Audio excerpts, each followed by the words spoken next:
Basa, la sapota là. La sapota. Basa nous traitement.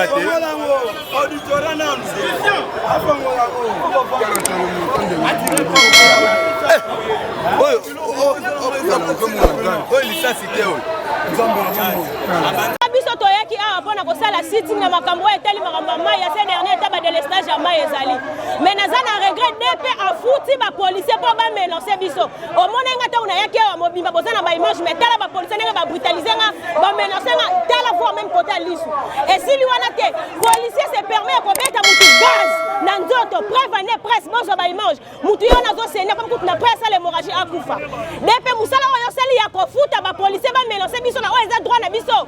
Merci beaucoup. On peut subir devant le peuple.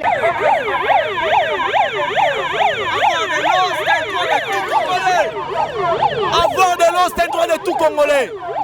Il était en régime de ce Panama et ça la remarque chaque jour. Si 30 jours, comme on s'en met 4 jours, 4 jours. Si 30 jours, ils sont peuple de s'en met 4 jours. Dans 4 jours, voilà, facture et quitte raté. Jamais tout le monde a facture et quitte. Par raison, on peut s'habiller sur 3 ans. Si les gens ont raison, ils ont depuis quand on a commandé les stages. Nous allons tout va play.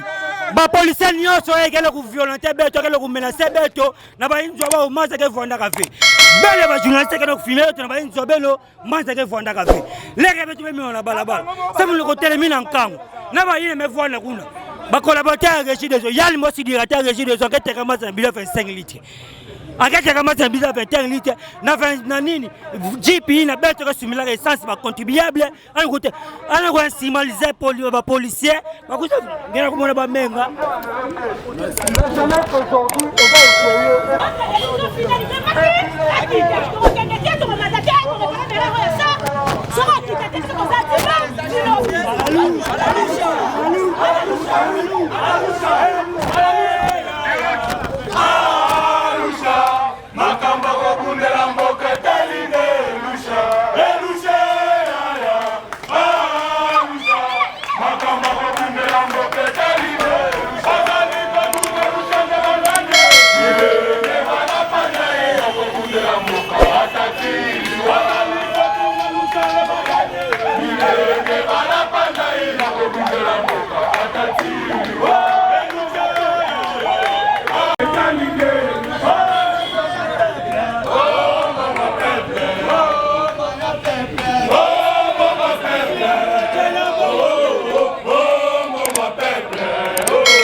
Mais il ne peut pas nous obliger, nous, à monter dans son bureau. C'est son local, il y traite depuis toujours, il ne vient pas.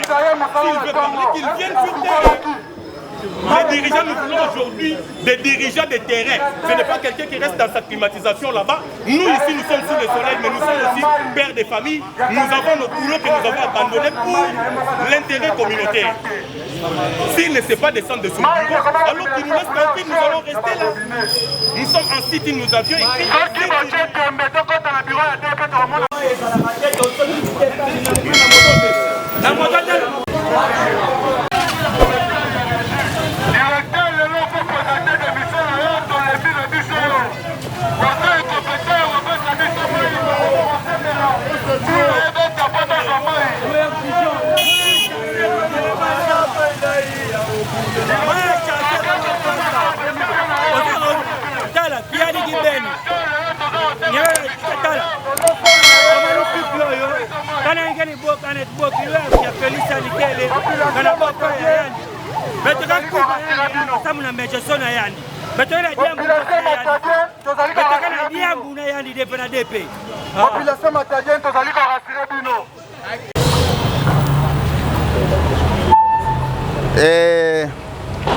D'abord, tu sais pas les mingi parce que tout le monde tout tangaki.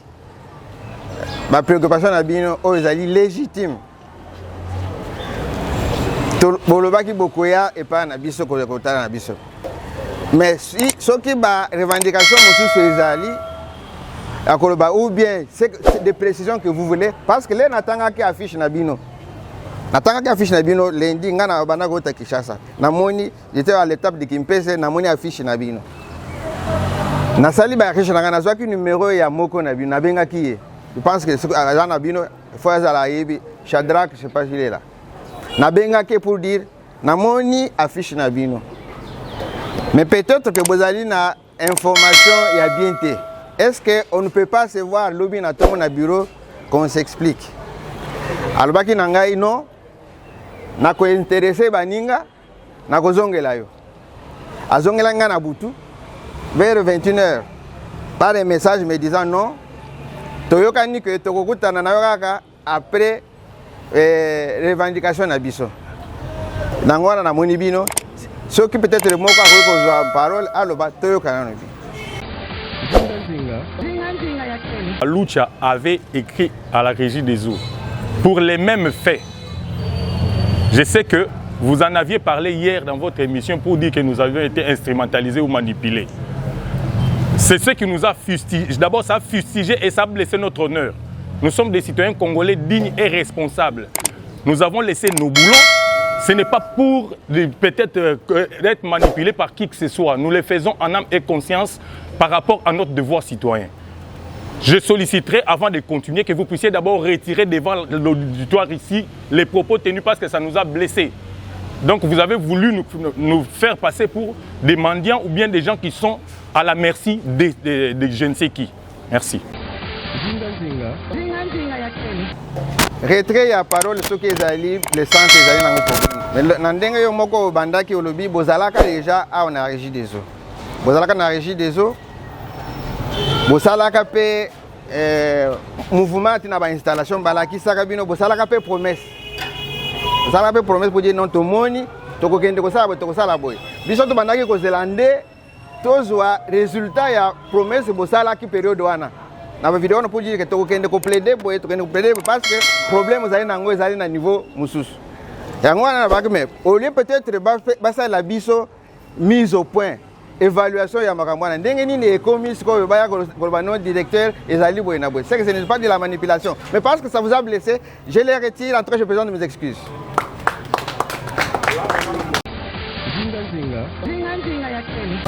Maintenant, nous voulons vous dire que il y a de cela environ une année et demie que nous sommes passés par vos locaux. Bien sûr, vous nous aviez présenté les difficultés que vous rencontriez à cette époque-là. Mais moi, je m'insurge en faux pour dire que diriger, c'est prévoir. Depuis cette période, nous avons laissé faire. Nous disons que vous pouvez aussi, dans la mesure du possible, trouver des solutions idoines. Pendant tout ce temps que nous avons laissé un temps de laxisme, vous avez trouvé que c'était un bon moment pour dormir sur votre laurier. Parce qu'il n'y a rien qui a changé. Au contraire, ça s'est empiré. Nous, après analyse des faits, parce qu'aujourd'hui, il y a certains quartiers où l'eau ne coule plus. Il y a des quartiers où c'est encore pire. Il n'y a que l'eau qui vient une fois la semaine. Des fois, cette eau-là commence à couler de 2h à 5h et puis c'est fini. Ils n'ont pas si mingi. biso tozo kanisa que tozana posa ya ba dirigeant oyo il faut bazala capable ya ko répondre na ba besoin oyo population zanango. Balobi biso so to bimi na balabala et la eza en principe oyo lobi peuple exigeant égale dirigeant responsable. Si vous n'êtes pas en mesure de faire votre travail, nous allons vous le rappeler, c'est ce que nous avons fait. Si nous sommes dans la rue, c'est pour vous rappeler votre travail. Ce n'est pas parce que nous avons été manipulés, mais c'est pour vous rappeler votre travail. Ce qui est de notre obligation de vous rappeler votre travail pour que vous le fassiez tel qu'il le faut. Mais nous avions décidé de venir ici. Toya tozoa gain de cause. Présenté que to mélangeant lingala po bande mususu pe ba koyo kabiso. Tozoa gain de cause. Yango to trouver que c'est que directeur depuis tokenda tokutana na akende ne la pongi. Donc à mon avis que présence na biso a ezalaki nango n'impacte mon côté. Raison pour laquelle biso position na biso na minute oyo. Personnellement, eza attaque individuelle te panga jour moté na sala na régie des zones na ko remplacer oté un jour. Naza pena mutu moko te o remplacer o mengai personnellement na moni meilleure façon ya ko répondre na volonté ya population na biso eza o démissionner. Wana ezalaki po ozo sala musala te oyo biso to moni comme oza capable ya ko répondre na batante na biso te. Meilleure façon ya ko aider population même pour na ko laver honneur na eza o démissionner. Parce que ceux qui ont un bâton dans le roue, peut-être il fallait payer sur les moyens, mais ils ont continué aux alawana, au moins ils ont payé. Ils ont payé peut-être dans le biso to futaka. Moutoazo maï 12 jours, mes factures ils ont mata. 12 jours après, et mati. Ils ont monté que Airbnb ils ont monté que tozali tozo desservir la population en a bien été. Au lieu que tu baisser la facture, ils ont mati ça yango lisusu. N'est-ce pas que beaucoup pousser biso na ba décision drastique que non pour biso dernière décision na biso vraiment pour na ko laver honneur no démissionner na otika biso to continuer mutu mususu o akoki ko za la compétent ou répondre biso na makamba mai aya conciliable les allez ko na ko koloba voilà na yo kibino peut-être qu'en vertu il y a continuité il y a service. J'endosse ce que Bomona Kiwana parce que l'air boyaka beaucoup dans la ngaïté. En vérité de la continuité j'endosse. Mais Koloba Ketotikali dans la léthargie non. Parce que de août 2023 à aujourd'hui, beaucoup de choses ont changé. Depuis août. Beaucoup de choses ont changé. Donc Totikali m'a beaucoup croisé. Mais dans dengue Bomona qui période wana. D'ailleurs, certaines machines bomonaki botalaki ezalaki déjà ya kokufa na mama wana. To sali effort pour na maintenir yango. Na CPL puisque le bic hollandais émission je n'ai pas parlé seulement que de la manipulation. Là c'était un point on a voulu insister là-dessus je suis allé ailleurs. Mais na lobby boy. To sali plaidoyer ya makamoto kuti awa direction générale ekibiso. To lobby non matadi infrastructure basala ya mai. Et peut-être pour desservir environ 50% de la population. Donc, ça ne peut servir qu'environ 50% de la population. Non compté relief à Matadinengezali en étage, comme on dit.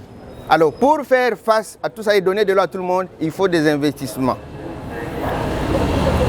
Bomona qui, pendant que tous allez voir des délégations, il y a des partenaires multilatéraux.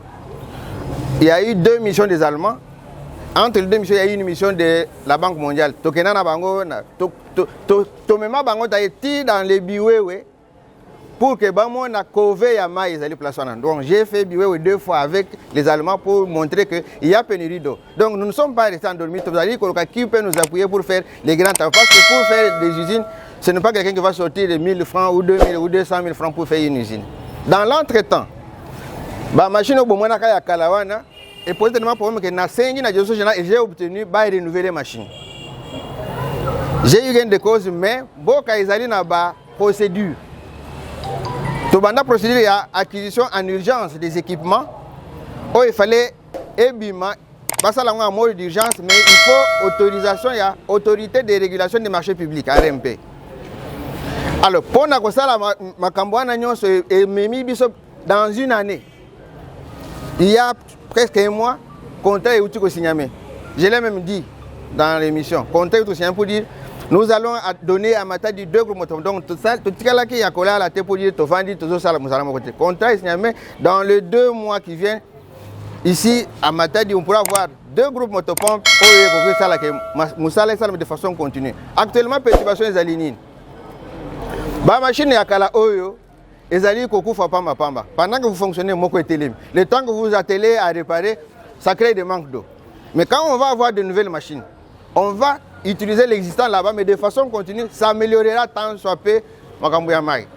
Nous avons aussi présenté d'autres projets qui sont pour refaire l'usine de pose là-bas pour montrer que Togo Bakis. Ça, c'est à notre niveau. Latéraux, nous allons faire des usines qui vont faire que la population de Matadi et Zouamaï de façon continue et Batunion. Donc, ce sont là nos démarches. Toyoki, Bosenga Nabino, nous aussi, nous avons pris ça à cœur. Nous avons une organisation, une structure hiérarchique. Nous allons faire le rapport de votre demande là pour dire voilà. D'ailleurs, nous allons dire aux autorités, si vous ne voulez pas trop nous exposer, terminez vite cette démarche. Mais à leur niveau, ils ont déjà fait quelque chose parce qu'on achète les produits, les pommes. Mon frère, j'ai déjà entendu là, on ne vous avait pas dit qu'on a acheté des machines que l'on va installer. On ne vous avait pas dit ça. Mais moi, je vous l'ai dit. Et dans les 3 mois qui viennent ici, vous verrez que les machines vont venir ici.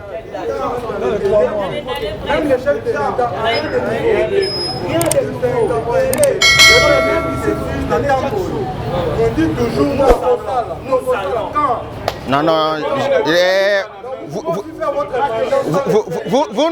Vous nous suivez, écoutez, vous nous suivez même quand nous faisons des petites émissions. Vous avez suivi, j'ai répondu à un journaliste au début du 3e trimestre, parce que déjà là nous sommes dans le 2e trimestre qui termine. Le contrat qui a été signé, le cause du contrat c'est dans les 75 jours. Nous avons pris 90 jours, donc 3 mois.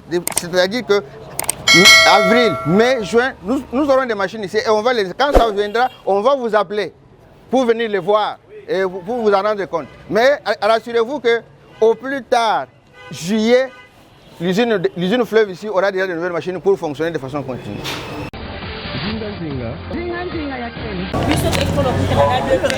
Mais à notre grande surprise, c'est comme si nous n'étions pas manipulé. Cette fois-ci, ce qu'on DPI on manipuler la police.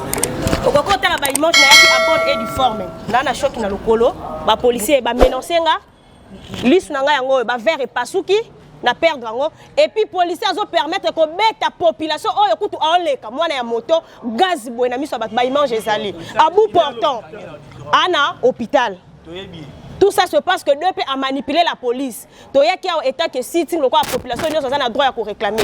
Mais moi je suis dessus de vous. Il y a que comportement il y a manipuler le quoi yo ba qui biso ba manipuler mais cette fois-ci yondo manipuler la police pour que ngalelo na moi de la femme. C'est de ce fait que nga femme nazala agressé. Pourquoi? Parce que n'a qu'on réclamer droit aux arts réels. À la louche. À la louche. À la louche. À la louche. To kanisi to yoke na biso yo. Biso o to yelaki au même message na biso ça passé. Le message na biso eleki o nyonso ba compagnie ki biso ba o nyonso bazalaki komona ke lutte na biso za noble to remercier bango to continuer PKK dans la même lancée pour ceux qui to longo awa toza obligé to kende ko landa ndeko oyo azu problème azo lekani na moto pour ba beti gaz toza obligé to kende na hôpital pour na ko solution par rapport na ye revendiquer droit. Nous mais au moins ceux qui population un des citoyens à lobby à moni makam toujours revendiquer ça noble a yewana beaucoup empêché yango te pour bobete gaz donc banda na mona camion ya directeur provincial ya régie des eaux l'habité sera ouais banda ko fanda côté à Bouima faire 4 maisons. Parce que le retour à Maïna Babidon, Nazarasus n'a confiance. Mboulani, c'était en 2023, on a début à 2020. Yo me conduis au Mélarama, me conduis coup du thé, pas aux armes du thé. Non, au Mélarama, il y a pompité, papa. Bisous, moutoyer, la rôle du Boumou Passi. Hein? Au Mélarama, il y a pompité. De respect pour les dames parce que je sais que d'ailleurs, en d'autres moi je respecte beaucoup les dames. Donc, je mets à votre disposition le conseiller juridique qui sera avec vous dans ce que vous faites là-bas. Il me fera le rapport.